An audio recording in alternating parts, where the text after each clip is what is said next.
माता की, भारत माता की, भारत माता की जय। मैं प्रभु श्री राम की पावन धरा उत्तर प्रदेश की धरती से शहीदों की इस पावन धरा भगवान बिरसा मुंडा की पावन धरा को प्रणाम करने के लिए और आप सबसे निवेदन करने के लिए आज आपके बीच में यहां पर उपस्थित हुआ हूं।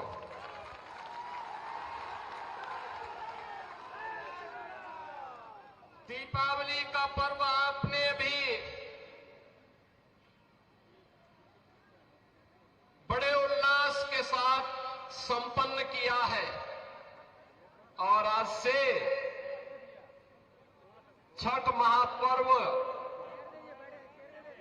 का भी आयोजन प्रारंभ होने जा रहा है। आप सबको मैं छठ की हृदय से बधाई देता हूं और छठी माई आप सबके जीवन में खुशहाली लाए इसकी भी प्रार्थना करता हूं। बहनों और भाइयों, आपने अभी पिछले दिनों हरियाणा विधानसभा के चुनाव के परिणाम को देखा होगा। हरियाणा के चुनाव के पहले सभी लोग क्या बोलते थे और जब चुनाव के परिणाम आए तो अकेले भारतीय जनता पार्टी 2/3 से अधिक सीट जीती और कांग्रेस धराशायी हो गई। हरियाणा के लोगों से जब पत्रकारों ने पूछा कि चुनाव के पहले तो लगता था कि कांग्रेस और उसके सहयोगी जीतेंगे, ये कैसे हुआ, तो हरियाणा की जनता ने कहा कि विकास, सुरक्षा,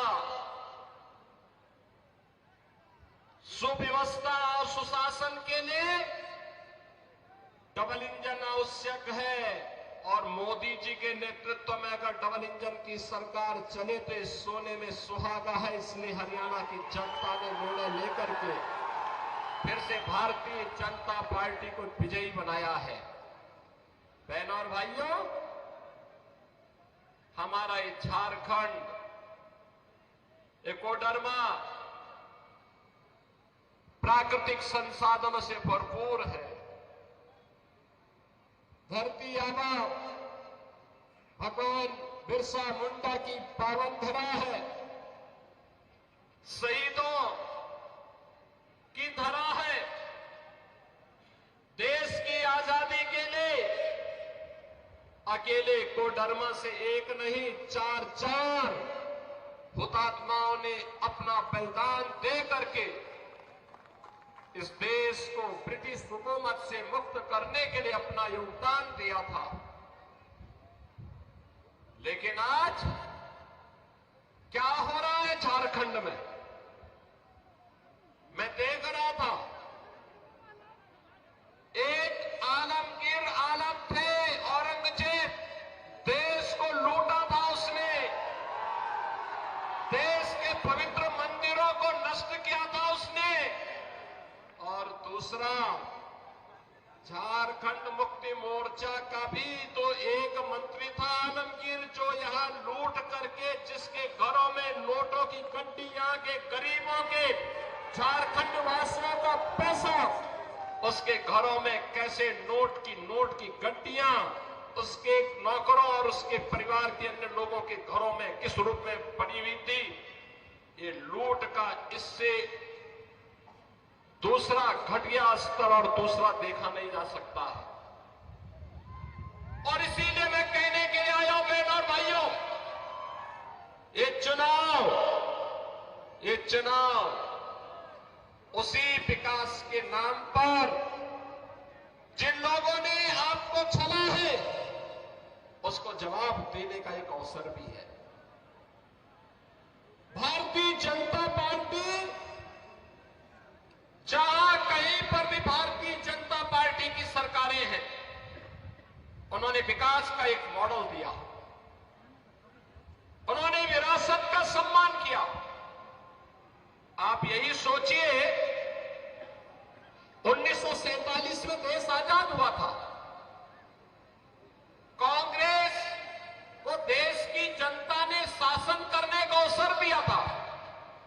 एक लंबे समय तक उन्होंने शासन किया था, लेकिन क्या कभी किसी ने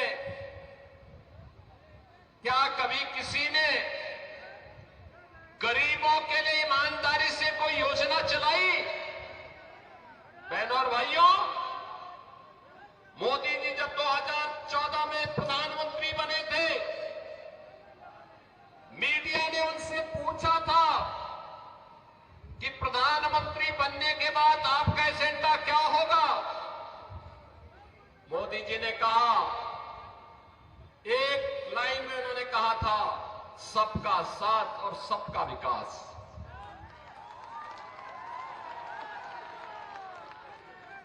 जाति, मत और मजहब के आधार पर नहीं, क्षेत्र और भाषा के आधार पर नहीं, बल्कि हर गांव का विकास होगा, हर नगर का विकास होगा।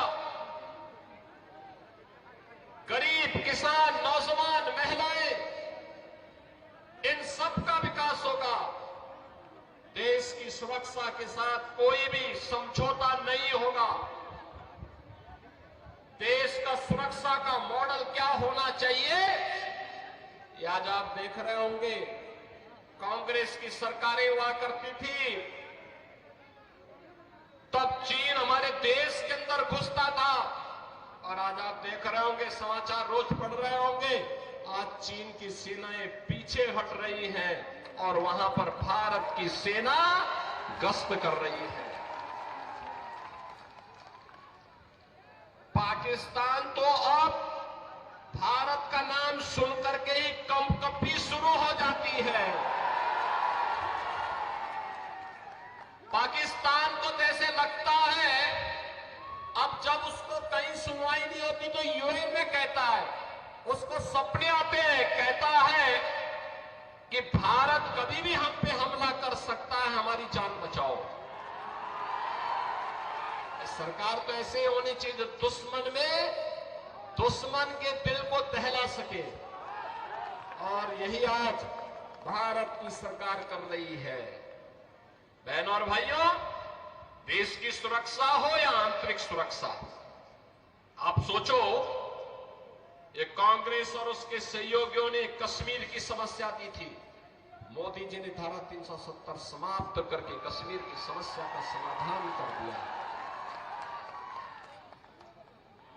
कांग्रेस ने गरीबों को भूखा मरने के लिए छोड़ दिया था, किसानों को आत्महत्या करने के लिए मजबूर कर दिया था। कांग्रेस हो या झारखंड मुक्ति मोर्चा या आरजेडी, इनको जब भी अवसर मिला, इन्होंने गरीबों के पेट पर लात मारने का काम किया, किसानों को आत्महत्या करने के लिए मजबूर किया, नौजवानों को पलायन करने के लिए मजबूर किया, प्राकृतिक संसाधनों पर लूट मचाने का इन्होंने कार्य किया।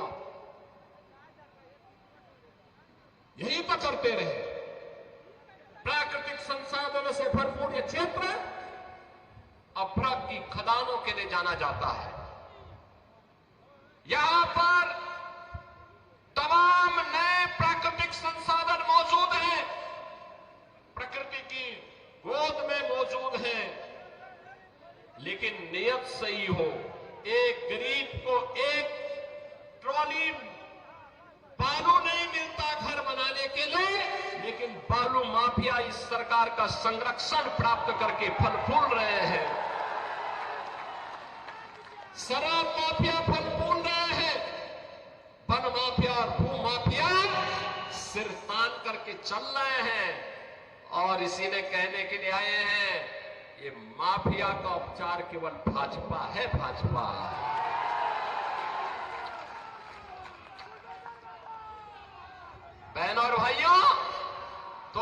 2017 के पहले उत्तर प्रदेश में भी ये माफिया ऐसे सीना तान करके चलते थे, ऐसे चलते थे। इनके लिए गरीब की कोई कीमत नहीं थी, किसान की कोई कीमत नहीं थी, नौजवान की कोई कीमत नहीं थी, बहन और बेटी का कोई सम्मान नहीं था।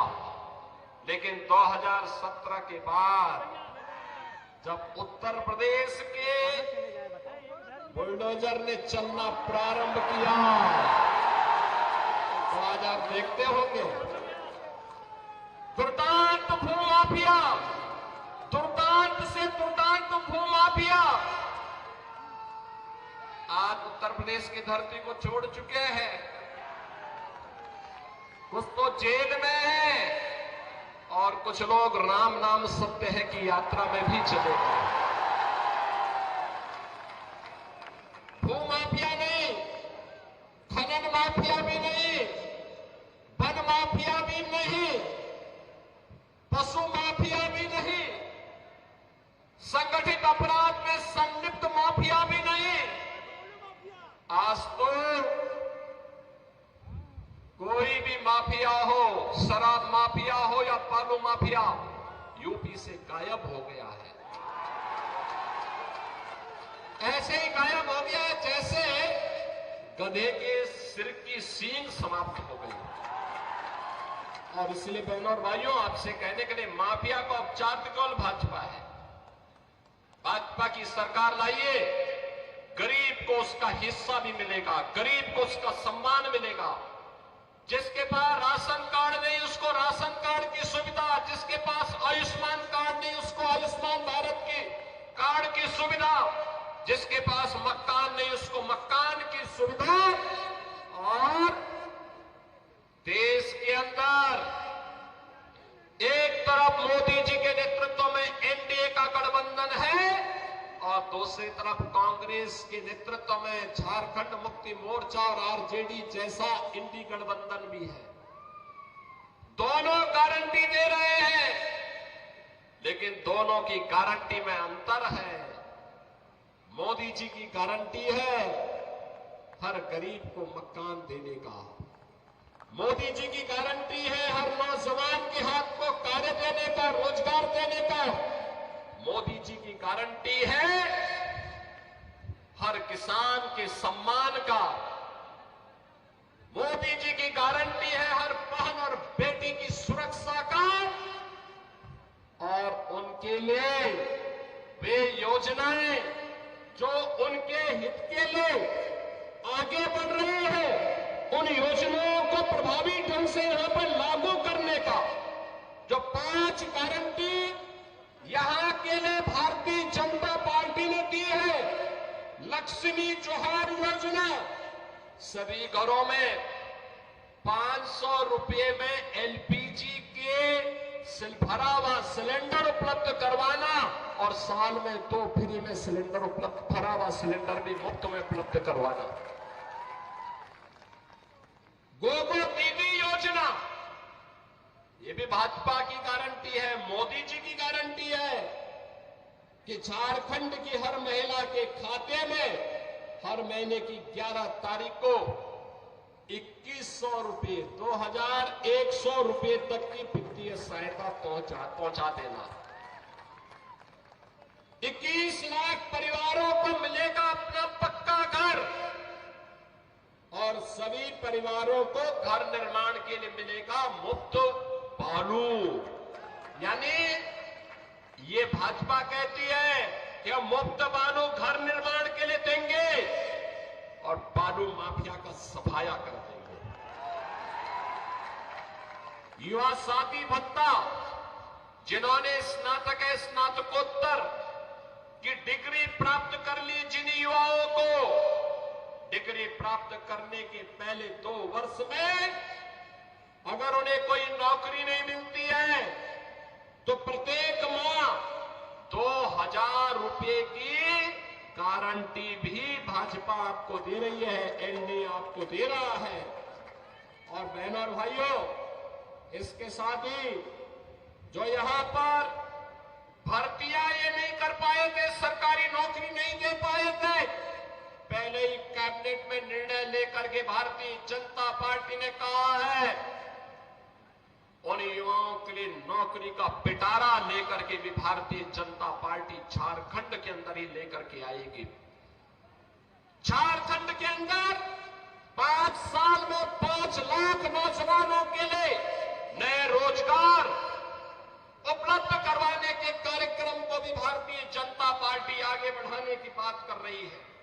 और इसलिए बहनों और भाइयों, आज मैं आपके बीच आया हूं आपसे कहने के लिए, भारतीय जनता पार्टी देश की सुरक्षा की गारंटी है। भारतीय जनता पार्टी देश के स्वाभिमान की गारंटी है। भारतीय जनता पार्टी युवाओं के रोजगार की गारंटी है। भारतीय जनता पार्टी महिलाओं के लिए सम्मान और स्वावलंबन की गारंटी है। भारतीय जनता पार्टी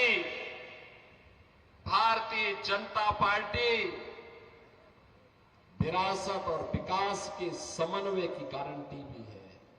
याद करिए अयोध्या से तो मैं आया हूं ना। कितने लोग अयोध्या गए हैं? आप लोग एक बार अयोध्या आइए। मैं अन्नपूर्णा देवी जी से कहूंगा, वे यूपी के अंदर चुनाव के अंदर सहप्रभारी के रूप में विधानसभा चुनाव के अंदर काम कर रही थी। पूरे यूपी के अंदर घूमी है, बहुत अच्छा काम उन्होंने किया था। और मैं आप सबसे कहूंगा, चुनाव के बाद एक बार वो आपको लेकर के अयोध्या पहुंचे। अयोध्या की गारंटी बाकी हम लोग के लिए, एक बार देखिए आप अयोध्या धाम को। बहनों और भाइयों, जब ये कांग्रेस के लोग थे ना, अयोध्या में कितनी दुर्व्यवस्था थी। बिजली नहीं मिलती थी, सड़क सिंगल लेन की थी, गंदगी रहती थी, अराजकता थी, कोई किसी को पूछता नहीं था। और राम मंदिर निर्माण न हो इसके लिए इनके द्वारा बार बार रोडे अटकाए जाते थे। आज तो आप देख रहे होंगे, प्रधानमंत्री मोदी जी का यशस्वी नेतृत्व मिला। अयोध्या में 500 वर्षों के बाद अभी भव्य दीपोत्सव का आयोजन भी आपने देखा होगा। कितना भव्य दीपोत्सव अयोध्या में हुआ था। 500 वर्षों के बाद प्रभु रामलला अपने धाम में विराजमान हो गए। हर भारतवासी का सीना गर्व के साथ आज चढ़ा हुआ है इस बात को लेकर के कि हमारे प्रभु राम अपनी जन्मभूमि पर 500 वर्षों के बाद फिर से विराजमान हो चुके हैं। हर भारतवासी के लिए इससे ज्यादा सम्मान और क्या हो सकता है। बहनों और भाइयों, और हम लोगों ने कहा है, आज आप जाइए अयोध्या में, जिस ओर जाएंगे 4 लेन की सड़क मिलेगी और एक इंटरनेशनल एयरपोर्ट का निर्माण भी वहां हो गया है। इंटरनेशनल एयरपोर्ट का नाम महर्षि वाल्मीकि के नाम पर है।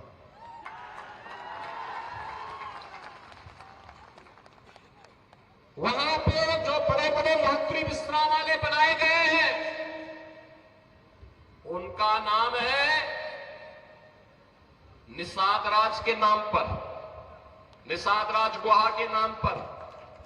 और जो भोजनालय वहां बन रहे हैं, जहां पे श्रद्धालुओं के लिए शुद्ध भोजन प्राप्त होता है, उनका नाम है माता सबरी के नाम पर।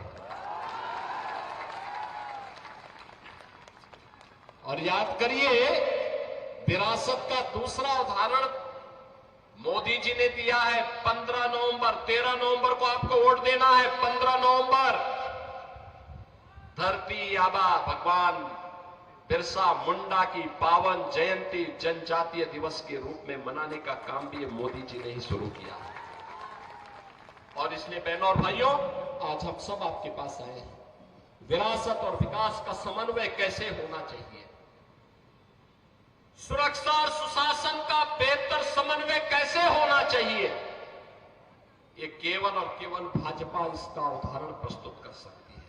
और डबल इंजन की सरकार, जैसे भी हरियाणा ने निर्णय लिया, ऐसे ही झारखंड के अंदर ये भ्रष्टाचार की चंडी, सुरक्षा में सेंध लगाने वाली, माफियाओं को प्रश्रय देने वाली, अराजकता को, गुंडागिर्दी को यहां पर बढ़ाने वाली झारखंड मुक्ति मोर्चा और कांग्रेस का, आरजेडी का जो इंडी गठबंधन है, ये देश की सुरक्षा के साथ खिलवाड़ कर रहा है, राष्ट्र के स्वाभिमान के साथ खिलवाड़ कर रहा है। इन्हें मौका नहीं देना है वर्तमान को संवारने के लिए और भविष्य को उज्जवल बनाने के लिए आवश्यक है कि चुनाव में इनकी छुट्टी कर दो।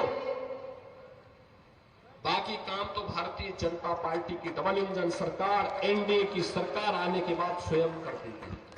और इसीलिए आज मैं आप सबसे कहने के लिए आया हूं, जब अयोध्या में प्रभु रामलला के भव्य मंदिर के निर्माण के कार्यक्रम को पूरा करने के बाद मोदी जी के कर कमलों से रामलला 500 वर्षों के बाद अपनी जन्मभूमि पर विराजमान हुए, तब मोदी जी ने एक बात कही थी। उन्होंने कहा था, ये तो एक शुरुआत है, शुरुआत। आप इशारा भी समझे होंगे ना।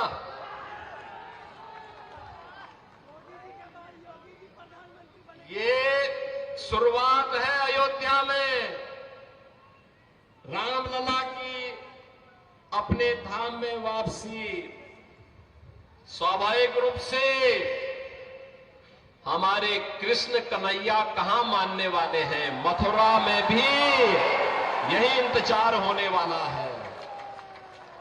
और इसीलिए मैं आपका आह्वान करने के लिए आया हूं, कोडरमा और बैरगट्टा के भी आप सभी सरदारों को मैं आमंत्रित करता हूं, काशी में भी, अयोध्या में भी और मथुरा में भी दर्शन करने के लिए पधारिए।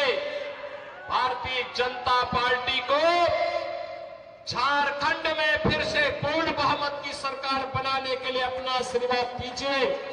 छठी मैया का आशीर्वाद आपको प्राप्त हो, इस विश्वास के साथ आज से प्रारंभ हो रहा छठ महोत्सव के लिए आप सभी को मैं हृदय से बधाई देता हूं, आप सबका मैं अभिनंदन करता हूं और आप सबसे यही अनुरोध करता हूं, भारतीय जनता पार्टी ने डॉक्टर नीरा यादव जी को कोडरमा विधानसभा क्षेत्र से अपना प्रत्याशी बना करके उतारा है और साथ साथ श्री अमित यादव को बरकट्टा से अपना प्रत्याशी बना करके आपके बीच में उतारा है। आपका आशीर्वाद इन दोनों प्रत्याशियों को प्राप्त होगा। दोनों हाथ ला करके होगा, दोनों हाथ ला करके बताओ, होगा ना? तो फिर मेरे साथ बोलेंगे, भारत माता की, भारत माता की, भारत माता की